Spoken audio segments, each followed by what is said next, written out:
Hello everyone. Today I'm going to present about this paper microcontroller based sensor array data acquisition system for eNodes. I'm Anik Sengupta and I'm going to present this paper.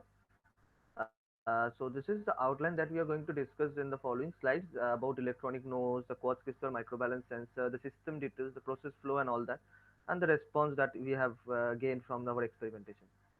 So what is electronic nose? As we know, in a human body, the part of the nose is to detect the flavors and the odors and to detect what is a good odor and what is a bad odor, or what is a good flavor or what is a bad flavor.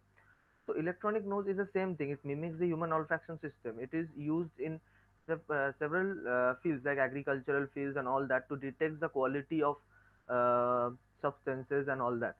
So this is the basic block diagram of an eNose. It the hardware module is there. It consists of a QCM sensor array and the electronic circuit which makes the QCM oscillates, and the microcontroller that measures the oscillation frequencies of the QCM. And the software module that are inside the microcontroller is the data acquisition, means the QCM oscillation frequency, and the storage and the display. Why we are going to use the QCM and what is the use of that, we are going to see in the next slide actually. So this is the sensor that we are using in our eNodes. This is the quartz crystal microbalance sensor. Basically a thin plate of quartz crystal. It consists of metal electrodes on both sides. It basically is a piezoelectric material. So as we know in a piezoelectric, when we apply a AC voltage, it oscillates in its natural frequency. So why we are using QCM? Because each of we are using it for our cardamom detections, quality detection. So cardamom has its own VOC components. So like 1,8-cineol, alpha terpinyl, beta pinene, etc. and all that.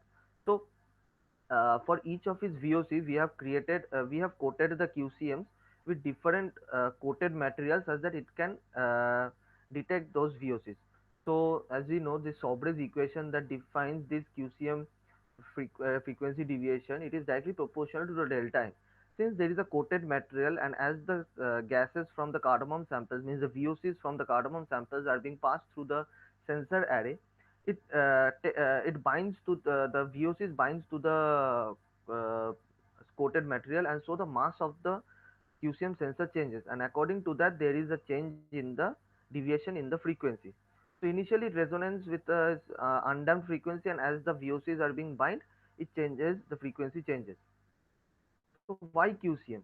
So QCM, as I think I've already covered that point, that why QCM, because QCM, earlier in eNodes we used to use the MOS sensors, which is not very specific for its purposes. Whereas QCM, each of its VOCs we are coated with, for example, for 1,8-cineol, the QCM sensor is coated with a certain coating material to detect the 1,8-cineol, and for alpha terpinyl there is a different coated material. So for each of its VOCs there are each QCM sensors for that, and so there is a selectivity in the quality detections of the cardamom samples. And as we can see from the picture here, that this is the coated material and this is the VOCs that are getting binded. So initially, after the coated material is being coated on the quartz crystal microbalance, it oscillates in the undamped frequency. And as the VOCs binds with the coated materials, there is a frequency deviation due to the change in mass. And again, during the purging process, the purging is a process that we use to, so that the reusability of the sensor for different samples. It again goes back to the initial undamped frequencies. So this is the sensor coating material selection. So we select such material such that there is a weak physical force, such that during the purging process, the VOCs can be released from the coated material for the reusability of the sensors. In our experimentation, we have used cardamom samples which contains different VOCs like 1,8-cineol, beta pinene, alpha terpinyl acetate, and all that, which are mainly terpene compounds. And the coating material that we have used are mostly oils, uh, linseed oil, castor oil, and all that, which forms a hydrophobic interactions with this terpene compound. So these are mostly suitable for the VOC detections of our cardamom sample. So this is a 3D representation of our Enos system. As we see, this is the sensor chamber. This is the sample chamber from where the cardamom samples are being drive to the sensor QCM sensor chamber. This is the oscillator circuit. This is the frequency counter, means the data acquisition part, and this is the central processing system Raspberry Pi that we have used, which controls all these systems, the relays, the touch screen graphical user interface and all that. and the data processing are all being done in the Raspberry Pi. This is a power supply, so this is a very handheld device. So next is the data acquisition system. So in the data acquisition system, we have used the Parallax board because it consists of 8 32-bit cores, which are mainly known as COG. So we are using four sensors here for the detection of cardamom samples. So four COGs are used to count the four frequencies of four individual sensors parallelly.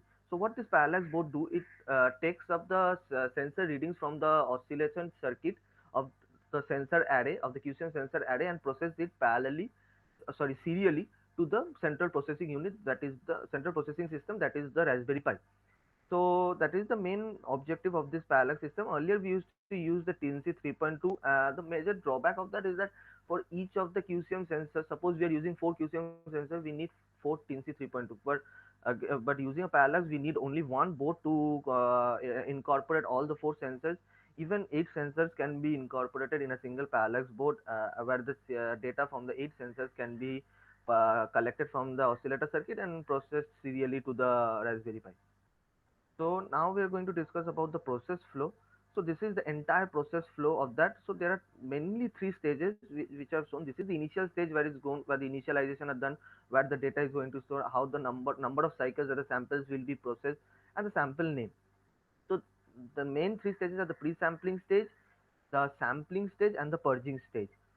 So in the process flow we have seen, so initially the sampling name and the destination folder are entered, and the GUI checks. This GUI is being built in the Raspberry Pi, and the GUI checks that all the sensors are working or not. And so initially the cycle counters is being initialized to the value of 10. So in the pre-testing stage, when the pre-sampling stage, as we can see that after being checking that all the sensors are working or not, the sensors initial frequencies are being noted and continuously being plotted, and then it goes to the sampling stage. In the sampling stage, the sample from the sample chamber is being pushed to the sensor chamber. So there is a change in the frequencies due to the change in mass, as we have discussed due to Sobre's equation. And as we can see that this is initial frequency, and this is the instantaneous current frequencies, and this is the instantaneous deviation due to the VOCs being binding to the coated material.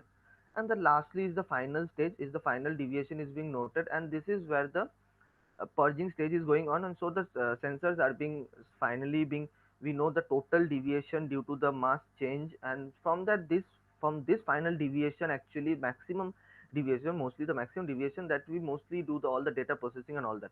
So this three cycle is totally a 120-second cycle. The pre-sampling stage is the 10-second cycle, the sampling stage is a 50-second cycle, and the purging stage is a 60-second cycle. So this is the entire process flow of our system. And even if the GUI goes on for the total counter cycle of 10, and it then asks the user prompt that if you want to continue or not, because there might be some failure, hardware failure or something like that, and there is also a option for if we want to continue with the same sample. Suppose the data is not up to the mark, or we want to get more data regarding that sample, so there are also options for that. So this is the entire process flow that I have discussed, and these are the output response. So the results of the PCA that we have given, we have used four cardamom samples, as we have as written here is the L card 110, 120, 135, 145, that we have gotten from different markets around Kolkata. So it shows that the PCA plots, so as we seen in the PCA plots, each of these samples form different clusters. So and the two PCA constitute about 94% of the variance. So as we can see that the majority of the variance in this cardamom samples can be significantly identified by the two axes.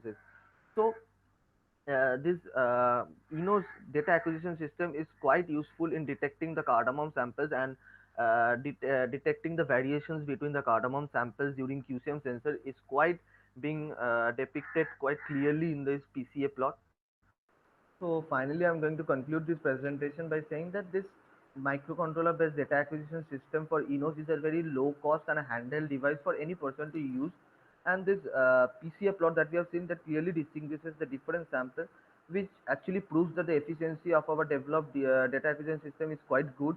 And so our team is currently working on different pattern recognition, hierarchical algorithms, and neural network algorithms by training it with more larger number of samples. And we are getting, as we have seen in this experimentation, we have got four samples of L card we are getting more samples from all around West Bengal and India. We are trying to get more samples and trying to run data analysis with different samples from around India or West Bengal. And the accuracy, we are trying to improve the accuracy by incorporating more QCM sensors, by modifying the hardware and software and all that. So I think this is concludes my presentation here. I think I'm out of time now. So these are the reference that I have taken for creating this presentation. So thank you everyone for taking your time and listening to our presentation regarding this microcontroller based data acquisition system. Thank you everyone. Goodbye.